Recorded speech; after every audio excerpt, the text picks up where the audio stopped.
Touch studios ఛానల్లో మీ personal and business ప్రమోషన్స్కి కింది నెంబర్ను సంప్రదించండి. హాస్టల్ హాలిడేస్ కని రావడం జరిగింది. పాపం అదే తనకి శాపంగా మారినట్టుంది. సమ్మర్ హాలిడేస్ తనకి శాపంగా మారినట్టుంది. 12 సంవత్సరాల బాలిక పైన ఒక 49 సంవత్సరాల వయసు కలిగిన ఒక వ్యక్తి అఘాయిత్యం చేసి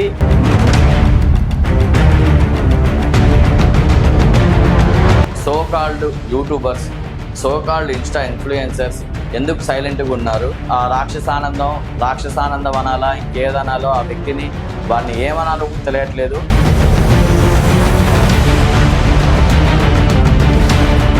బండి సంజయ్ వాళ్ళ కొడుకు కేసు ఫోక్సో కేసు, దాని గురించి నోరు మెరిపినోళ్ళు, ఆంధ్రాలో ఎక్కడి నుంచో వచ్చి ఇక్కడ రాజకీయం చేస్తావా నోరు మెరిపినోళ్ళు, అది చేసినావు ఇది చేసినావు అన్న మేధావులు ఈరోజు ఏమైపోయారు? ఈ 12 ఏళ్ల పాప కోసం ఎందుకు స్టాండ్ తీసుకోలేకపోతున్నారు? తొలివెలుగు రఘు అనేటోడు ఏదో నిన్న పేపర్లో వచ్చింది, ఏదో సప్ప చదువుకుంటూ పోయిండు, ఏదో 1వ తరగతి పిల్లగాడు కూర్చొని మొత్తం పాఠాన్ని ఒప్పచెప్పినట్టు చదివిండు, క్లోజ్ చేసిండు. ఇదేనా? పృథ్వీరాజ్ ఏమైపోయాడు? తెలంగాణ ఆత్మగౌరవం, తెలంగాణ తొక్క తోటకూర, నీ నది నీ తెలంగాణ, నీ లేకపోతే ఇది లేదు, నేను ఉండబట్టి తెలంగాణ ఈ మాత్రం ఉందని సంకల్పం పుచ్చుకుంటున్నావు కదా పృథ్వీరాజ్. ఏమైంది? ఈ విషయం గురించి ఎందుకు మాట్లాడట్లే? కల్వకుట్ల కవిత, నిద్రపోతున్నావా? నిజంగా నువ్వు ఒక ఆడబిడ్డవ అయి ఉంటే గనక ఈరోజు ఈ చిన్నారి కోసం ఒక స్టాండ్ తీసుకునే దాన్ని తులసి చందు యూట్యూబర్ ఏమైపోయినావు అమ్మా?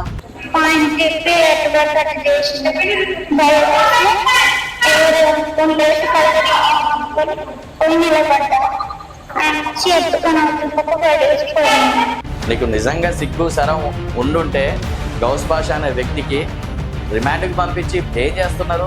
రిమాండ్కి పంపిస్తారు, పొద్దున టిఫిన్, మధ్యాహ్నం అన్నం, సాయంత్రం అది సండే చికెన్. గౌస్ భాష మంచి ఒక పద్ధతి గల వ్యక్తి, ముస్లిం సమాజానికి ఒక మంచి వ్యక్తిలాగా ఉండు. కానీ నీలాంటి ఎదవల వల్లే మంచిగా బతుకుతున్న ముస్లిమ్స్ మీద కూడా నీలాంటి ఎదవల వల్లనే బ్యాడ్ నేమ్ వస్తుంది. మినిమం కామన్ సెన్స్ లేకుండా అలాంటి ఎదవని రిలీజ్ చేయమని చెప్పి 2 టౌన్ సిఐకి ప్రెజర్స్ చేశారంట. మహిళా సంఘాలు ఏమైపోయినాయి?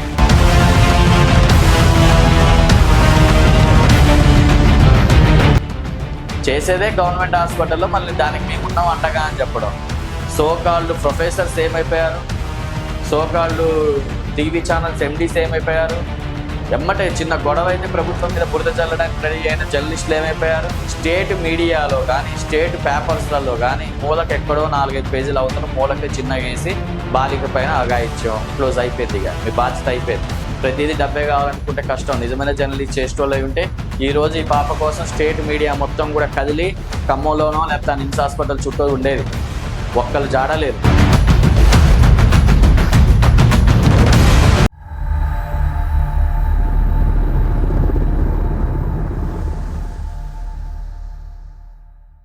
Hi viewers, welcome to Touch studios. So ఈరోజు మన తెలంగాణ ముచ్చట్లు భాగంగా మనం ఈరోజు డిస్కషన్ చేసుకోబోయే టాపిక్ మాట్లాడాలంటే అసలు చాలా బాధాకరమైన విషయం. అది ఖమ్మం జిల్లాలో, ఖమ్మం పట్టణంలో ఉన్నటువంటి, ఖమ్మం నియోజకవర్గంలో ఉన్నటువంటి రాపతి నగర్ అనే ఒక ఏరియాలో 12 సంవత్సరాల బాలిక పైన ఒక 49 సంవత్సరాల వయసు కలిగిన ఒక వ్యక్తి అఘాయిత్యం చేసి ఆ తప్పు చేసి ఎక్కడ దొరికిపోతామా అన్న ఒక ఉద్దేశంతో ఆ 3 స్టేర్స్ బిల్డింగ్ నుంచి కిందకి పడేసిన సంఘటన మీ అందరికీ తెలిసిందే. సో దీని గురించి నేను ఈరోజు మీతో మాట్లాడాలనుకుంటున్నా. అసలు అక్కడ ఏం జరిగింది, అసలు ఆ పాపకి న్యాయం చేసేది ఎవరు, ఇంకా అసలు ప్రజెంట్ ఉన్న సమాజంలో so called YouTubers, so called Insta influencers ఎందుకు సైలెంట్గా ఉన్నారు, ఇది వాళ్ళ కంటికి కనబడట్లేదా అనేది కూడా ఒక ప్రశ్నార్థకంగా మారింది. సో అసలు పాయింట్కి వద్దాం. ఖమ్మం నియోజకవర్గంలో ఉన్నటువంటి రాపతి నగర్ అని ఒక ఏరియాలో 12 ఇయర్స్ పాప, ఒక చిన్న పాప వాళ్ళ హాస్టల్లో చదువుకుంటూ ఉండేదంట. చదువుకుంటూ ఉండే పాప వాళ్ళ తాతగారింటికి హాస్టల్ హాలిడేస్ కని రావడం జరిగింది. పాపం అదే తనకి శాపంగా మారినట్టుంది. సమ్మర్ హాలిడేస్ తనకి శాపంగా మారినట్టుంది. సో సమ్మర్ హాలిడేస్కి రావడం, తాత వాళ్ళ ఇంట్లో ఉండడం, ఒక అపార్ట్మెంట్లో వాళ్ళ తాత, వీళ్ళు బీసీ క్యాండిడేట్స్లలో రజిక, ఓకేనా, వీళ్ళు ఒక కుటుంబానికి సంబంధించి ఒక అపార్ట్మెంట్లో ఒక కుటుంబంతో ఆ అపార్ట్మెంట్ వాచ్మెన్ ఉంటూ జీవనం వాళ్ళ తాతగారు వీళ్ళంతా కూడా ఇళ్లలో పని చేసుకుంటూ జీవనం కొనసాగిస్తూ ఉండేవాళ్ళు. సో ఈ టోటల్ ప్రాసెస్లో అదే అపార్ట్మెంట్లో ఉంటున్న ఒక వ్యక్తి, గౌస్ పాషా అనే ఒక వ్యక్తి, ఈ 12 ఏళ్ల పాప మీద 12 ఏళ్ల చిన్నారి పైన కన్నేయడం జరిగింది. సో అక్కడ ఏం జరిగింది, ఇది నిన్ననో మొన్ననో జరిగిన సంఘటన కాదు. ఎప్పటి నుంచో ఈ పాప మీద కన్నేయడం జరిగింది ఆ వ్యక్తి. సో ఆ పాప మీద మిస్బిహేవింగ్ చేయడం, ఎక్కడ పడితే అక్కడ చేతులు వేయడం అనేది ఈ పాపకు ఒక అవేర్నెస్ వచ్చి చాలా దూరంగా ఉండడం కూడా జరిగిందంట. సో ఆ గౌస్ పాషా అనే వ్యక్తిని చూస్తేనే పాప భయపడే విధంగా కొన్ని రోజులు సంఘటనలు జరిగినాయి. కాకపోతే అనుకోకుండా ఒక రోజు ఈ పాప ఒంటరిగా ఉండడం, ఆ గౌస్ పాషా ఏమని చూడటం, ఈ పాప సెకండ్ ఫ్లోర్కి ఏదో పని మీద వెళ్ళినప్పుడు గౌస్ పాషాను చూసి కళ్ళు తిరిగి కింద పడిపోవడం, దాని తర్వాతకి ఆ రాక్షసానందం అనాలా ఇంకేదనాలో ఆ వ్యక్తిని, వాడిని ఏమనాలో కూడా తెలియట్లేదు. ఆ స్పృహలతో లేని ఒక పాపని మానసికంగా కానీ శారీరకంగా కానీ చాలా ఇబ్బంది పెట్టి మొత్తం తనకు కావలసిన రాక్షసానందాన్ని పొంది ఆడు ఈ పాప బతుకుతే నా పరిస్థితి ఏమవుతుందో, ఈ పాప బతికి నా గురించి చెప్తే ఏమవుతుందో అని ఒక దరిద్రమైన ఆలోచనతో 4 స్టేర్స్ 3 స్టేర్స్ బిల్డింగ్ నుంచి కింద పడేయడం జరిగింది. ప్రస్తుతం ఈ పాప నిమ్స్ హాస్పిటల్లో జీవాత్వంగా పడి ఉండడం అనేది వాస్తవం. సో ఇక్కడి వరకు మీ అందరికీ తెలిసిందే. దీని మీద ఒక 1 డేలో ఒక రకంగా చెప్పాలి అని అంటే తెలంగాణ గవర్నమెంట్లో మన ఖమ్మం టౌన్లో ఉన్నటువంటి 2 టౌన్ సిఏ గారికి హ్యాండ్సప్ చేయొచ్చు. ఎందుకంటే జస్ట్ 24 అవర్స్లోనే వేస్ట్ గారిని అరెస్ట్ చేయడం జరిగింది. ఇదంతా పక్కన పెడదాం, అరెస్ట్ చేయడం జరిగింది, అంతా హ్యాపీ. ఇప్పుడు ప్రెసెంట్కి కొంతమంది మినిస్టర్స్ కూడా మూకుమ్మడిగా ఏదో రెస్పాండ్ కావాలా వద్దా అన్నట్టు రెస్పాండ్ అయ్యి మీకు నేనున్నా అది ఇది అని చెప్పి ధైర్యం చెప్తున్నారు తప్ప మినిస్టర్ లెవెల్లో ఇది ఒక రెస్పాన్స్ కాదనుకుంటున్నా నేను. ఎందుకంటే వాళ్ళు రెస్పాండ్ అయ్యే విధానం ఇది చాలా తక్కువ. అవ్వాలా వద్దా, రెస్పాండ్ అయితే ఎట్లుంటుంది కాకపోతే ఎట్లుంటుంది అన్న ఆలోచనతో పడి రెస్పాండ్ అయినట్టే ఉంది ఏదో మొక్కుబడిగా. సో ఇది చాలా రాంగ్ అనిపిస్తుంది. ఓకే, ఇది కూడా మాట్లాడదాం. అసలు పాయింట్కి వస్తే నిజంగా వాడే దరిద్రుడు అనుకుంటే వాడికన్నా దరిద్రులు మన తెలంగాణలో జర్నలిస్ట్ ముసుగులో ఉన్నారంటే అది అసలు వాస్తవం అనుకోవచ్చు. ఆ గౌస్ పాషా గాడే ఒక రకమైన సైకో గాడంటే మిగతా సైకోలు కూడా ఉన్నారు. అది ఎందుకో చెప్తా. బండి సంజయ్ వాడెవడో సెంట్రల్ మినిస్టరు, వాడు దేశాన్ని ఉద్ధరిస్తాడో లేకపోతే ఇంకోటి చేస్తాడో ఏం చేస్తాడో పక్కన పెడితే వాళ్ళ కొడుకు కేసు ఫోక్సో కేసు, దాని గురించి నోరు మెదిపిన వాళ్ళు, ఆంధ్రాలో ఎక్కడి నుంచో వచ్చి ఇక్కడ రాజకీయం చేస్తావా నోరు మెడిపిన వాళ్ళు, ఎక్కడో కోడి చెరువు ఆ చెరువు ఈ చెరువు అని చెప్పి ల్యాండ్ల మీదకి వెళ్ళిపోయి అది చేసినావు ఇది చేసినావు అన్న మేధావులు ఈరోజు ఏమైపోయారు? ఈ 12 ఏళ్ల పాప కోసం ఎందుకు స్టాండ్ తీసుకోలేకపోతున్నారు? జర్నలిజం ముసుగులో ఉండి ఇలాంటి వాళ్ళ కోసం మీరు ఇలాంటి వాళ్ళ ఫ్యామిలీస్ కోసం వెనకాల ఉండాలా? లేదంటే ఎక్కడైనా ల్యాండ్ కబ్జా జరిగింది వాడు ఇది తిన్నాడు వాడు అడి తిన్నాడు అని చెప్పి బురద జల్ల కార్యక్రమాల్లో ముందుండాలా? సో నాకు ఇక్కడ క్లారిటీ వచ్చింది ఏంటంటే, ఓకే, తొలి వెలుగు రఘు అనేటోడు ఏదో నిన్న పేపర్లో వచ్చింది, ఏదో సప్ప చదువుకుంటూ పోయిండు, ఏదో 1వ తరగతి పిల్లగాడు కూర్చొని మొత్తం పాఠాన్ని ఒప్పజెప్పినట్టు చదివిండు, క్లోజ్ చేసిండు. ఇదేనా? ఆ పేపర్లో వస్తేనే చదివినావు, లేకపోతే అది కూడా చదివేటోడు కాదేమో. పృథ్వీరాజ్ ఏమైపోయిండు? తెలంగాణ ఆత్మ గౌరవం, తెలంగాణ తోటకూర, ఇది తెలంగాణ నేను లేకపోతే ఇది లేదు, నేను ఉండబట్టి తెలంగాణ ఈ మాత్రం ఉందని సంకల్పం గుద్దుకుంటున్నావు కదా పృథ్వీరాజ్. ఏమైంది? ఈ విషయం గురించి ఎందుకు మాట్లాడితే డబ్బులు రావనా? కల్వకుట్ల కవిత నిద్రపోతున్నావా? లేకపోతే ఇంకెక్కడ ఆస్తులు ఉన్నాయి, ఇంకా మా నాన్నని మా అన్నని ఎట్లా తిట్టాలి, ఏ పార్టీతో పొత్తు కలుపుకోవాలన్న ఆలోచనలో ఉన్నవా? నిజంగా నువ్వు ఒక ఆడబిడ్డవ అయి ఉంటే గనక ఈ రోజు ఈ చిన్నారి కోసం ఒక స్టాండ్ తీసుకునే దాన్ని. వెలుగుమట్ల టైంలో వచ్చి ధర్నా చేసింది ఎందుకు? పేరు కోసం. లేదంటే ఎవరైనా సోకాళ్ళు బాణం వదిలితే ఇక్కడ వచ్చి పడ్డవేమో. ఈ పాప కోసం రా ఖమ్మం, వచ్చి ధర్నా చేయి, న్యాయం జరగాలని. చేత కాదు అది, ఎందుకంటే డబ్బులు రావు కదా, లాభం రాదు కదా, ఇది చేత కాదు. ఇంకొక వ్యక్తి తులసి చందు యూట్యూబర్, ఏమైపోయినావమ్మా? మీరు మాట్లాడితే మాలాంటి చిన్న యూట్యూబర్స్ మాట్లాడితే ఎంతో కొంత 50% 30% ఇన్ఫెక్ట్ ఉంటుందేమో. మీలాంటి పెద్ద జర్నలిస్టులు మాట్లాడితే కొంచెం ఒక 99% 90% అయినా ఇన్ఫెక్ట్ ఉంటుంది, 90% అయినా ఏదో రకంగా రిజల్ట్ ఉంటుంది అనేదే మా ప్రయత్నం. తులసి చందు గారు, మీరు ఒక మహిళనే, ఒక మహిళ అయి ఉండి, ఒక మహిళా జర్నలిస్ట్ అయి ఉండి 12 years నేను 3 days బ్యాక్ జరిగిన ఇన్సిడెంట్ ఇవాళ నేను వీడియో తీయడానికి కారణం ఏంటంటే చూసా ఎక్కడో చోట రెస్పాండ్ అవుతారేమో, ఎక్కడో చోటకి వస్తారేమో, ఎక్కడో చోట మాట్లాడతారేమో, ఎక్కడో చోటకి ఫీల్డ్కి వస్తారేమో అని చాలా చూసా. ఒక్కళ్ళు రెస్పాన్స్ లేదు. నిద్రపోతున్నారా మీరంతా కలిసి? దేనికి మీరుండి దేనికి దండగా? జర్నలిజం అంటే ఎవడైనా కబ్జా చేసిండా, ఎవడి మీద బురద చల్లితే మనకి ఎక్కడి నుంచి డబ్బులు వస్తాయా, ఎవడెవడిని తిందామా, డబ్బులు తిందామా అనేది కాదు. అప్పుడప్పుడు ఇలాంటి వాళ్ళ కోసం కూడా స్టాండ్ తీసుకోండి. ఇది కూడా చిన్న కేసు కాదు కదా. ఓహో ఓకే, ఈయన డబ్బులేనావా, రేప్ చేసినోడు డబ్బున్నోడు అయి ఉంటే నాకు తెలిసి వచ్చేటోళ్ళేమో, ఎందుకంటే డబ్బులు తీసుకొని సైలెంట్ కావచ్చని. వాడు కూడా పేదోడా లేకపోతే మిడిల్ క్లాస్ కార్ డ్రైవర్ అయ్యేసరికి పట్టించుకోవట్లే, ఇటు ఈమె ఇంకా నిరుపేదరాలు అయ్యేసరికి ఇంకా పట్టించుకోవట్లే. సో ఇదేనా మీరు చేస్తున్న జర్నలిజం?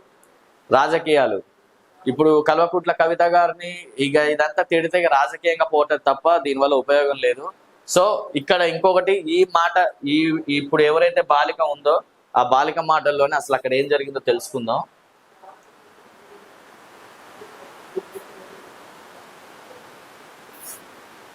సో క్లారిటీగా చెప్తున్నా, ఇప్పుడు నేను విజువల్ చేసేది టోటల్ గా బ్లర్ చేస్తుంది. ఒక మైనర్ బాలిక ఫేస్ చూపెట్టడం ఇల్లీగల్ గా నేరం అని తెలుసు. సో ఓన్లీ ఫేస్ ఒక్కటి బ్లర్ చేయడం జరిగింది. నన్ను కింద ఉంటే మా వచ్చి తిప్పి చూసుకుంటే అటు చేసింది. అప్పటి నుంచి అనంటే నాకు భయం వేసి ఆయన నాకు బయటికి రాలేదు. ఒక రోజు ఆయన విండో అయితే పైన పోయేటప్పుడు 2వ ఫ్లోర్ కన్నించి ఎవరో వచ్చినట్టు అనిపించింది. సాయిబులంకులే అనుకున్నాం, కానీ తిరిగి చూడలే, పట్టించుకోకుండా పైన పోయినా. పైన పోతే 3వ ఫ్లోర్ కానించి సాయిబులంకులు ఉన్నట్టు అనిపించింది. అయితే తర్వాత కళ్ళు పడిపోతే సాయిబులంకులు వచ్చి పాయింట్ తిప్పి ఎటు పడితే అటు చేసింది. భయం వేసి ఎవరేమనుకొని లేచి కళ్ళు అనుకొని పోయి నిలబడ్డా. ఆయన వచ్చి ఎత్తుకొని అవతల పక్క పడేసిపోయింది. సో విన్నారుగా, మరి ఎంత దారుణం ఉందంటే వాడిని మనిషి అనాలా లేకపోతే మనిషి రూపంలో ఉన్న మృగం అనాలో కూడా అర్థం కావట్లేదు. మరి ఇంత దారుణమా? కనీసం ఆ వ్యక్తి ఎవడైతే ఇప్పుడు పాప చెప్తుందో సాయి బంకులు అని చెప్పి, ఆ గౌస్ పాషా అనే వ్యక్తి ఎవరైతే ఉన్నారో, పిల్లలు ఉన్నారు, 45 సంవత్సరాలు 49 సంవత్సరాల వయసు ఉంది, నీకు 2 పిల్లలు ఉన్నారు, ఓకేనా? వాళ్ళు కూడా మహిళలే అని తెలిసింది, 2 అమ్మాయిలు అని తెలిసింది, నీకు భార్య ఉంది. ఇంతమంది ఉండంగా నీకు సమాజం ఇంతగానో ఉన్నప్పుడు నువ్వు అసలు ఒక చిన్న పాపని నువ్వు ఎలా చేయబుద్ధి ఏంది? నీకు నిజంగా సిగ్గు శరం ఉండుంటే గౌస్ పాషా అనే వ్యక్తికి దేవుడు ఇప్పుడు ఎవరైతే శిక్ష ఇస్తున్నారో అసలు శిక్ష కాదు, రిమాండ్కి పంపించి ఏం చేస్తున్నారు? రిమాండ్కి పంపిస్తారు, పొద్దున టిఫిన్, మధ్యాహ్నం అన్నం, సాయంత్రం అది, ఎవ్రీ సండే చికెన్. ఇక వాడికి ఏం లాభం? మంచిగా బలిసి బయటకు వస్తాడు. మళ్ళీ ఆల్రెడీ కూడా కొంత నేర చరిత్రలు ఉన్నాయని కూడా అంటూనే ఉన్నారు. మరి అది ఎంతవరకు వాస్తవం మనకి తెలియదు. ఇంతకుముందు కేసులు ఉన్నాయి, అవి ఉన్నాయి. ఆ వ్యక్తిని చూపెట్టలేదు కదా మీకు. ఒక్క నిమిషం. సోకాల్డ్ పార్టీ, ఒక పార్టీకి సంబంధించిన వ్యక్తి అని చెప్పి అంటా ఉన్నారు కదా. ఈ వ్యక్తి ఈయన గౌస్ పాషా. చూస్తానికి మంచి ఒక పద్ధతి గల వ్యక్తి, ముస్లిం సమాజానికి ఒక మంచి వ్యక్తిలాగా ఉండు, కానీ నీలాంటి ఎదవల వల్లే మంచిగా బతుకుతున్న ముస్లిమ్స్ మీద కూడా నీలాంటి ఎదవల వల్లనే బ్యాడ్ నేమ్ వస్తుంది, ఓకేనా? ఈ ఎదవే వాడిని బయటకు వదిలేస్తే ఒక రోజులో శిక్ష పడిపోద్ది. వాడికి ఒక గంటలో శిక్ష పడిపోద్ది. మరి ఎందుకు బయటకు వదలకుండా మంచిగా స్టేషన్లలో కూర్చోబెట్టి మేపుతున్నారో? మంచిగా స్టేషన్స్లలో కూర్చోబెట్టి ఏం కావాలి, ఎవ్రీ సండే ఏం కావాలి? ఇంకా దరిద్రం ఏంటంటే అధికార పార్టీకి సంబంధించిన వాళ్ళు నిజంగా కొంతమంది రాజకీయ నాయకులు ఎట్లా అయ్యారో కూడా అర్థం కావట్లేదు. ఆ కేసు స్టేటస్ ఏంది, ఆ కేసు ఏ రకంగా, ఎంతవరకు ఆ కేసులో ఉన్న బలహీనతలు ఏ విధంగా ఉన్నాయి, అసలు కేసులో ఏం జరిగిందని తెలుసుకోకుండా, మినిమం కామన్ సెన్స్ లేకుండా అలాంటి ఎదవని రిలీజ్ చేయమని చెప్పి 2 టౌన్ సిఐకి ప్రెజర్స్ చేశారంట. అధికార పార్టీలో ఉండే చెంచా నాయకులు, పెద్ద నాయకులు కాదు, చెంచా నాయకులు, చెంచా లీడర్స్, నాకడ పేర్లతో సహా ఉన్నాయి. బట్ చెప్తే వాళ్ళ ఇక ఎందుకులే అన్న కాన్సెప్ట్ లో చెప్పట్లేదులే కానీ. సో ఈ వీడియో మీరు చూస్తారని కూడా తెలుసు, ఎవరైతే ఆ సోకాల్డ్ చెంచా లీడర్స్ ఉన్నారో అసలు ఆ కేసు ఎంతవరకు సీరియస్నెస్ ఉంది, ఆ కేసు ఎంతవరకు మనం మాట్లాడవచ్చు, మనం రికమెండేషన్ చేయవచ్చా చేయకూడదు అన్న ఆలోచన కూడా లేదంట. రాజకీయం చేస్తున్నారంటే మిమ్మల్ని రాజకీయ నాయకులను కూడా దండగా వాడు సంకనాకండి పోయి గౌస్ పాషాది. సో ఇదంతా పక్కన పెడదాం.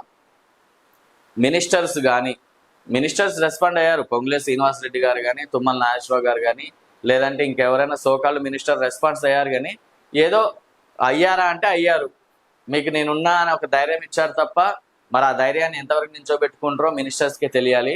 ఇది పక్కన పెడితే ఇంకా యూట్యూబర్స్, జర్నలిస్టులు, ఇన్స్టా ఇన్ఫ్లుయెన్సర్స్, ముఖ్యంగా చెప్పుకోవాలంటే మహిళా సంఘాలు ఏమైపోయినాయి?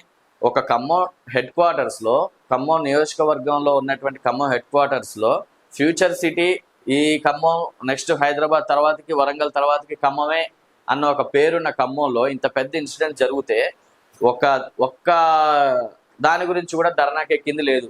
సపోజ్ ఓ బీజేపీ వాళ్ళు ఒక 2-3 ధర్నాలు చేసినట్టు తెలిసింది తప్ప మిగిలిన వాళ్ళందరూ ఏమైపోయారు? దీన్ని ఎందుకు స్టేట్ ఇష్యూ చేయలేకపోయారు? ఎక్కడ ఫెయిల్ అయ్యారు? ఏముందిలో వీడు పేదోడే వాదు పేదోడే, ఎవరిని పట్టుకున్న డబ్బులు మనకేం రావని సైలెంట్గా ఉన్నారా? ఆ పాపకు న్యాయం చేసేది ఎవరు? ఇప్పుడు హాస్పిటల్లో, అది గవర్నమెంట్ హాస్పిటల్లో ట్రీట్మెంట్ జరుగుతుంది, ప్రైవేట్ హాస్పిటల్స్ కూడా కాదు.